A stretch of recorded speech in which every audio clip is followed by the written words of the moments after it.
Far beyond a personal choice, charity is seen as a clear and essential commandment. In the ancient books of the Bible, we find instructions that not only encourage but require the practice of social justice and caring for those in need. In this video, we will explore the lessons the Old Testament offers about the use of our resources, showing that charity is more than an act of kindness. It is a spiritual and moral responsibility. We will examine commandments such as tithing, the Jubilee, and examples of biblical figures who use their possessions to transform the lives of others. If this topic interests you, grab a coffee, sit back, and subscribe to the channel for more reflections like this, but only if you're not already subscribed. Let's discover together how generosity, according to the Bible, can shape not only the lives of others, but also our character and faith. By the way, have you ever wondered why charity is so emphasized in the Bible? It's not merely a personal choice, but a clear command in the Old Testament. In the ancient texts, we find various direct instructions from God about the importance of caring for the needy and practicing social justice. The book of Deuteronomy, for example, emphasizes that the people of Israel should always remember the poor in their communities. Deuteronomy 15 verses 7 to 8 instructs, "If there is a poor man among you in any of the towns of the land that the Lord your God is giving you, do not be hard-hearted or tight-fisted toward your poor brother. Rather be open-handed and freely lend him whatever he needs." This commandment was not a suggestion, but an imperative that established generosity as a sacred duty. Additionally, the practice of the Jubilee described in the book of Leviticus 25:8-13 is a clear example of how the Old Testament structures the use of resources as a way to balance inequalities. Every 50 years, all debts were forgiven, and lands that had been sold out of necessity were returned to their original owners. This practice aimed to prevent the excessive accumulation of wealth and ensure that everyone had access to the necessary resources for living. Another important point is tithing, which in the context of the Old Testament was not just a form of worship but also a way to support the Levites, foreigners, orphans, and widows. In Deuteronomy 14 verses 28 to 29, we see that every 3 years, the tithe was to be stored to be distributed to those in need, reinforcing the communal and social role of collective resources. These examples show that charity in the Old Testament is a concept deeply rooted in the idea of justice and equality. It's not simply about giving what is left over, but redistributing justly to ensure that no one is in need. Social justice wasn't a modern concept. It was already present in divine instructions thousands of years ago. Thus, charity is more than an act of kindness. It's an integral part of faith and religious practice. By fulfilling these commandments, the Israelites demonstrated their obedience to God and their commitment to justice. Charity, according to the Old Testament, is both an act of devotion and an ethical imperative. This approach shows that, for the ancient Israelites, true faith always involved concrete actions to benefit others. This raises an important question. How can these commandments inspire us today? After understanding that charity is a divine commandment, the question arises, how is this lived out by biblical figures? Who are the examples the Old Testament gives us about using resources for charity and generosity? Abraham, one of the patriarchs of the faith, is a striking example of hospitality and generosity.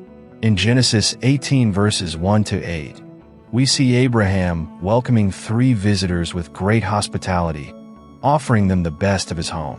This attitude not only reflects the culture of the time, but also the recognition that all material blessings were resources to be shared. Another notable example is Ruth, whose story is told in the book that bears her name. Ruth was a Moabite who, after the death of her husband, chose to follow her mother-in-law, Naomi, back to Israel. There, she voluntarily gleaned grain in Boaz's fields to support herself and Naomi. Boaz's act of deliberately dropping stocks for Ruth, Ruth 2 verses 15 to 16, illustrates the common practice of leaving part of the harvest for the poor, an act of charity prescribed by Mosaic law. King David also offers us an example of generosity and how to use resources for the common good.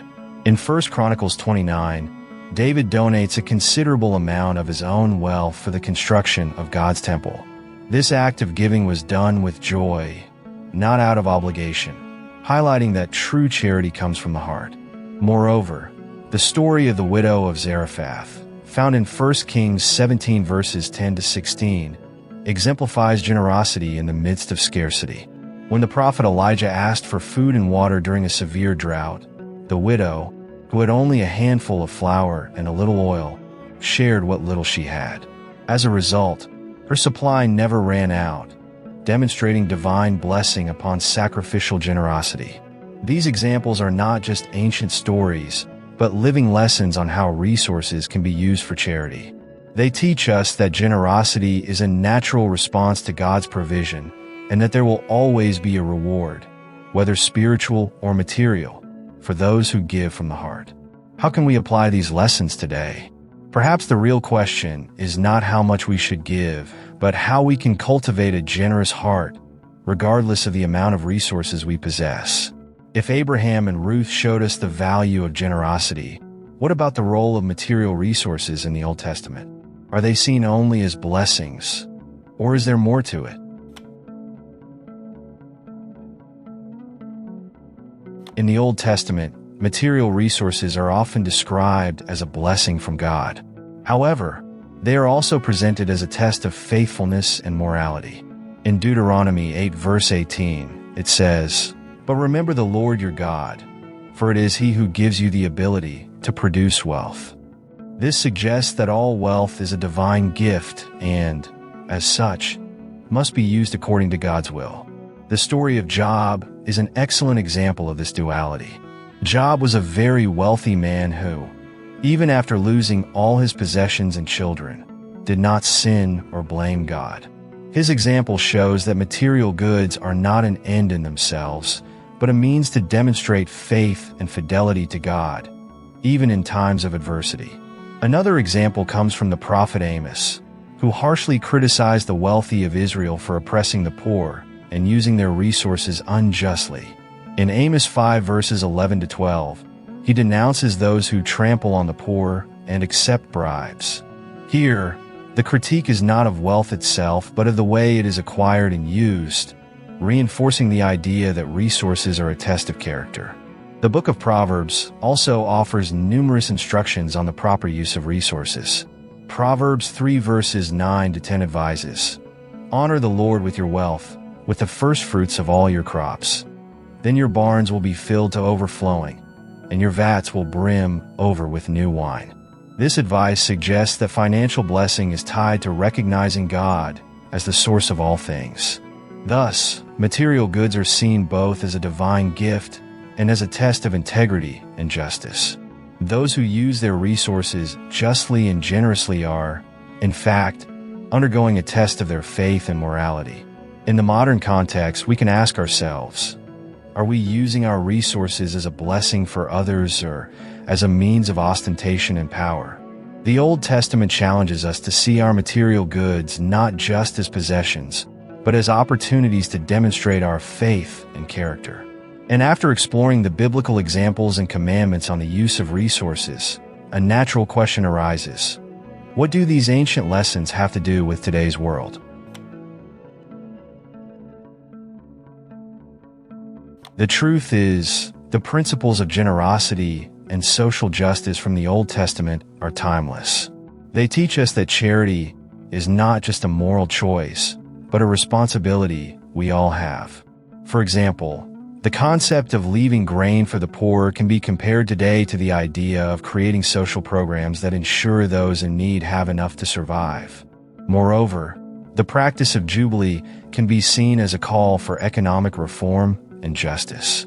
In a world where income inequality is growing, the idea of rebalancing resources can be an inspiration for policies aimed at more equitable distribution. And what about the role of individuals?